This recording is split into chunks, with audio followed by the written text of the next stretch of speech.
somebody that's a leader to slap somebody back. Need somebody who's a leader to slap somebody back. I'd like to bring in my power panel right now. We have April Ryan, the Washington Bureau Chief for American Urban Radio. Margie Omero is a Democratic strategist. John Brabender is a Republican strategist. April, let me start with you because the president's message, taking it to local TV stations yesterday and appearing with the Reverend Al Sharpton today, Yolanda Adams, another radio host as well, getting the message out there. Do you think that this is the best way to do it? Take it to the people and see how it comes back to D.C. outside the Beltway. The people resonate with this president. That is where he finds his mojo, I guess, if you will. It's not here in the Beltway because he's having this problem, just as you said, 8 days out, trying to get a resolution to sequester. And, you know, it's interesting. Taking it to the people need to understand what's happening, and they're hoping, the White House is hoping, that the people will force their congressional leaders to make this happen. And the White House is really pushing and excited about this new USA Today poll that shows that the majority of Americans, to include a majority of Republicans, want to get this deficit situation fixed. And you have to remember that CBO as well as Moody's are saying if sequester does happen, there's 750,000 jobs that will be lost. Marcia Fudge, the head of the Congressional Black Caucus, says that indeed, if that happens, we're going back into recession. Let's take a look more at the new USA Today poll that came out and just show everybody. If no sequester deal, 40% are saying let's let the cuts happen. 49% are saying delay the cuts. Margie, when we find out, you know, the president and the White House, they're coming out of this smelling a lot better than a lot of people might anticipate them to do. So why not just let this go through? If the Republicans are going to look so bad, wouldn't you as a Democratic strategist say, you know what, let's go through with this? They're going to get the blame. Well, because they're not looking at the political calculation, they're looking at what the effect will be for the American people. You're talking about over 1 million kids are going to lose education funding, 70,000 kids are going to lose Head Start funding, first responders, airport security. I mean, there are all kinds of real impact, real direct impact in our everyday life. And that's why the president is out talking to voters and making sure that they hear the message of what's going on in Washington and how dysfunctional it's become.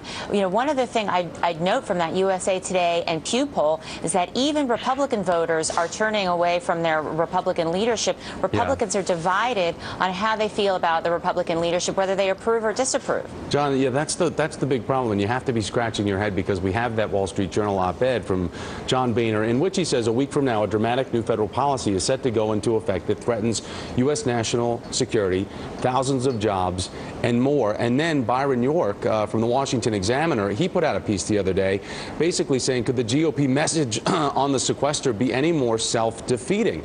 And he goes on to say that about John Boehner, instead he describes them, the sequester, as being a threat to national security and jobs that he nevertheless supports. It's not an argument that is likely to persuade millions of Americans. How did John Boehner get into such a corner, John?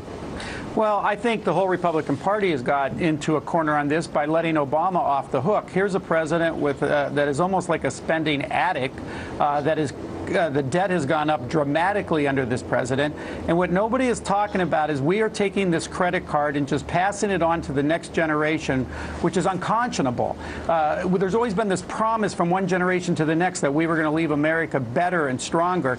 And instead, we're kicking the can down the road and telling them good luck. And so I think this is outrageous. What I don't understand is why aren't more people like at home and claiming that we should just have a balanced budget amendment and have Congress live within their means? It's the obvious solution, and no one's talking about it. But John, why would, if you talk about that with the fact that, you know, we're leaving America worse off, I mean, there are a lot of economists that would disagree with you as we look at where we are today, but knowing that we need to get our revenue under control and spending intact with that, in hindsight, why would John Boehner agree to this and then come out and say, well, I got 98% of what I wanted?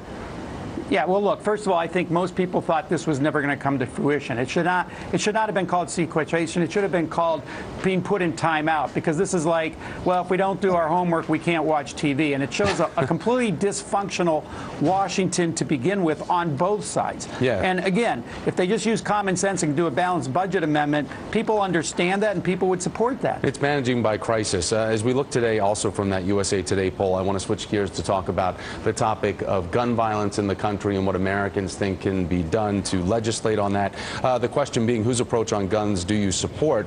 President Obama gets 45%, congressional Republicans at 39%. April, when we see that, and it's tight, but the White House is leading on this, where can the president, where can the White House facilitate a larger lead in what their message is? Well, you know, the White House can facilitate a larger lead when you have Republicans who are also talking about the same thing. With the similarities with the White House and Democrats and Republicans are issues of background checks. And then you go into states like New Jersey, where the governor there is looking at tougher gun laws. And like the state of New Jersey, for instance, back in the 80s, then Attorney General Peter Harvey created the assault ban in that state. And they have assault ban now. And now the current law in New Jersey, you can buy a handgun, but if you buy a handgun, for each handgun that you own, you have to have a license, but you can have a license for just one license for as many rifles as you want. So that may be some of the reasons why they're trying to crack down there. One thing I want to pass along to everybody, we are waiting for the Vice President, who's going to be appearing in Connecticut today, having a meeting, delivering remarks at a conference on gun violence that's hosted by Senator Blumenthal. Also, Senator Chris Murphy will be there in attendance. We're looking at Chris Murphy right now. Again, the Vice President is due to give his remarks coming up at 1 o'clock. But I do want to show everybody how the NRA is out with its new ad, how they're fighting back against this conversation and the names they're dragging into it. Take a look. We all remember Barack Obama's 2008 comments to a room of San Francisco elites. Quote, "It's not surprising then they get bitter.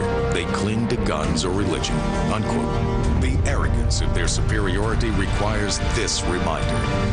They don't rule us. They don't give us rights. We grant them power. John, I want to get your take on this. Also in that ad, they name-dropped Bill Clinton in there as well. What is your reaction to seeing how the NRA is pushing back when the Vice President continues to be out on his push, taking his message around? Yeah, the Vice President who yesterday said everybody should get a shotgun, which was very Elmer Fudd-esque, I thought, of him. But isn't it proof that they support the Second Amendment and Americans' right to own a firearm? It's just not an American right to own an assault weapon. They support what they believe the Second Amendment is. They support what they believe America, and they actually mock what they don't agree with, such as they did say about Pennsylvanians, my hometown, that they stick to their guns and their religion. And I think that was a great insult. And I don't think they understand really the freedom aspect of this, how people in places like Pennsylvania, this is part of their culture. I mean, heck, in Pennsylvania, assault weapons are part of the culture? Assault weapons are part of the culture? No, but the first day of deer sitting at close. Look. This is about which you'd use a shotgun to get a deer, right? This is about freedom on one hand versus making logical changes. Why aren't we talking more about just taking guns out of the hands of those who are mentally incompetent? Well, that's all part of the conversation as well. Why aren't we talking about stronger penalties for those who misuse guns? And where is this conversation that I don't seem to be hearing on Hollywood and how that they celebrate gun abuse and violence and those type of things? Nobody in this administration is talking about that. I'm just surprised that you're upset that the Vice President would do a gun commercial for a shotgun. Why does that upset you? I really wasn't. I just found that whenever Joe Biden says something, there seems to be sort of a Saturday Night Late skit ready right behind it. Our power panel for today, April Ryan, Margie Omero, John Brabender. My thanks to all three of you. I really appreciate it. Joining our conversation now, we're talking again back the game of chicken.